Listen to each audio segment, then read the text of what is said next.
தெய்வங்கள் தமிழ் தெய்வங்கள் கடவுள்களை வந்து அவங்க வந்து அதை செய்கிற மாதிரி வந்து பழக்கம் அந்த மாதிரிலாம் வந்து எடுக்கிறாங்க. கடவுள்களை வந்து அவமரியாதையாக வந்து சித்தரிக்கிறாங்க. இதை பற்றி உங்களுடைய கருத்துன்னு, இதுக்கு சட்ட ரீதியாக வந்து ஏதாவது வந்து அவங்களுக்கு நெருக்கடி கொடுக்க ஏதாவது வாய்ப்புகள் இருக்குங்களா? அதாவது நான் ஏற்கனவே வந்து நிறையா முறை இந்த சினிமா நடிகர்கள் கூத்தாடிகளை எல்லாம் நிறைய முறை கண்டிச்சிருக்கேன். அதாவது சமீபத்திலையும் கூட ஒரு வருஷத்துக்கு முன்னாடி வந்து ஹிந்து மதத்தில் வந்து பெண்களுக்கு சுதந்திரம் இல்லை, பெண்களை அடிமை மாதிரி வச்சுருக்கோங்கிற மாதிரியும், ஹிந்து மத தெய்வங்களை எல்லாம் அவமானப்படுத்தும் விதமாகவும் ஐஸ்வர்யா ராஜேஷ் பேசுகிறவங்க கூட கண்டனம் தெரிவித்தேன்.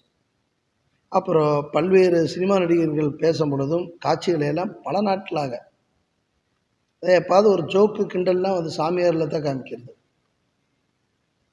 அயோக்கித்தனம் பண்ணக்கூடிய மற்ற மதத்தை சேர்ந்தவங்களை யாராச்சும் காமிக்கிறாங்களா? இன்றைக்கி போதைப் பொருள் யார் கடத்துறா? தமிழ்நாடு முழுக்க இவ்வளோ போதை கலாச்சாரமாக இருக்குது. இதில் யார் போதைப் பொருளை கடத்திட்டு இருக்கிறா? இன்றைக்கி எவ்வளவு அவமானமான விஷயங்களை எல்லாம் வந்து மற்ற மதத்தினர் செய்கிறாங்க. அதையெல்லாம் சினிமாவில் காமிக்கிறான்னா காமிச்சு அந்த படத்தை ஓட விட்டுருவாங்களா? இல்லை மற்ற மத தெய்வங்களையோ மத வழிபாடுகளையோ மத முறைகளையோ அவங்க நிகழ்ச்சி கேலி கூத்து பண்ணுறாங்களா? கிடையாது.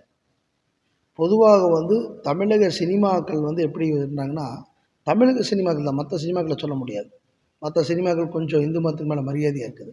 தமிழகத்தில் ஒரு சில சினிமா நடிகர்கள் வந்து இந்து மதத்தை அவமானப்படுத்துகிற மாதிரியும், இன்றைக்கி கூட ஒரு ஸ்டில்லை பார்த்தேன், மொட்டை மாடி முருகன் சொல்லிட்டு முருகனை வந்து அவமானப்படுத்துறது மாதிரி ஒரு ஸ்டில்லை போட்டு விட்டுருந்தாங்க.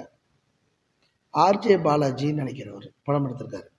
அவர் எப்போ அதுக்கு முன்னாடி கூட மூக்குத்தி அம்மன் சொல்லிட்டு ஒரு படம் எடுத்து அதில் என்னமோ ஒரு பகுத்தறிவான கருத்தில் சொல்கிற மாதிரி சொல்லிட்டு இருந்தார். பொதுவாக வந்து சினிமாங்கிறது வந்து அவங்களுக்கு எப்படி தெரியுமா, தான் பிழைக்கிறதுக்கு வேண்டி 4 காசு சம்பாதிக்க வேண்டி என்ன வேணால் செய்வாங்க சினிமா நடிகர்கள். அவங்க என்ன வேணால் எப்படி வேணால் நடந்துக்குவாங்க. ஆனால் ஒரு கட்டத்துக்கு மேலே அவங்க மதத்தையுடைய அவமானப்படுத்திட்டு இருக்கும்போது பார்த்துட்டு சும்மா இருக்க முடியாது. அதை கண்டனம் கண்டிப்பாக தெரிவித்து தான் தீர்வோம். ஒரு குறிப்பிட்ட நேரத்தில் பெரிய மடாதிபதிகள்லாம் இருக்கிறாங்க. அவங்களுக்கெல்லாம் இந்து மதத்துக்காக வேண்டி பல லட்சம் கோடி சொத்துக்களை கொடுத்த மடாதிபதிகளாக இருக்காங்க. அவங்கெல்லாம் வந்து இந்து மதத்துக்கு என்ன அவமானப்படுத்தினாலும் கண்டுக்கிறதில்ல. அதெல்லாம் நமக்கு ஒரு வருத்தத்துக்குரிய விஷயம். அவங்களாம் வாய் கூட திறக்கிறதில்ல, எங்களை மாதிரி பீடாதிபதிகள் தான் இந்து மதத்துக்கு ஒரு இதுனா உடனே வந்து ஒரு போராட்டமோ. சமீபத்தில் நடராஜருக்கு அவமானப்படுத்துனாங்க இல்லையா? நடராஜரை வந்து துணி இல்லாமல் அசிங்கமாக பேசுகிறாங்க. அதை கூட ஒருத்தர் கேட்கல. முருகனை பேசுகிறாங்க, கந்தசஷ்டி கவசத்தை பேசுகிறாங்க, அப்புறம் ஸ்ரீவில்லிபுத்தூர் ஆண்டாளை பேசுகிறாங்க, பெருமாளை பேசுகிறாங்க, விநாயகரை கேவலமாக சித்தரிக்கிறாங்க. இப்படியெல்லாம் சித்தரிக்கும் போது இவங்களை கேட்கறதுக்கு இந்து மதத்தில் வந்து யாரும் பலமானவங்க இல்லையானா, உண்மையிலே ஒன்று சொல்கிறேன், நான் மத்திய பிரதேசமெல்லாம் போயிருந்தேன். அங்கெல்லாம் இந்து மதத்தை பற்றி ஒருத்தர் மூச்சு விட்டானாலும் முடிஞ்சது. அவன் எலும்பை எண்ணி கடையில் வச்சுருவாங்க. ஆனால் தமிழ்நாட்டில் வந்து அந்த நாத்திக தர்மம் இந்துக்கள்கிட்ட தான் அதிகமாக இருக்குது. முஸ்லீம்களையும் கிறிஸ்தவர்களும் அவங்க தகுந்த மதத்து மேலே சரியாக பட்டு வச்சுருக்காங்க. நம்ம முஸ்லீமை பாராட்டணும், கிறிஸ்தவர்களை பாராட்டணும்.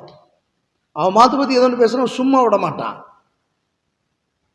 அவன் மதத்தை பற்றி அவமானப்படுத்துனா, ஹிஜாப் அவமானப்படுத்துனா சும்மா விட மாட்டான். கிறிஸ்தவர்கள் சிலுவை அவமானப்படுத்துனா சும்மா விட மாட்டாங்க.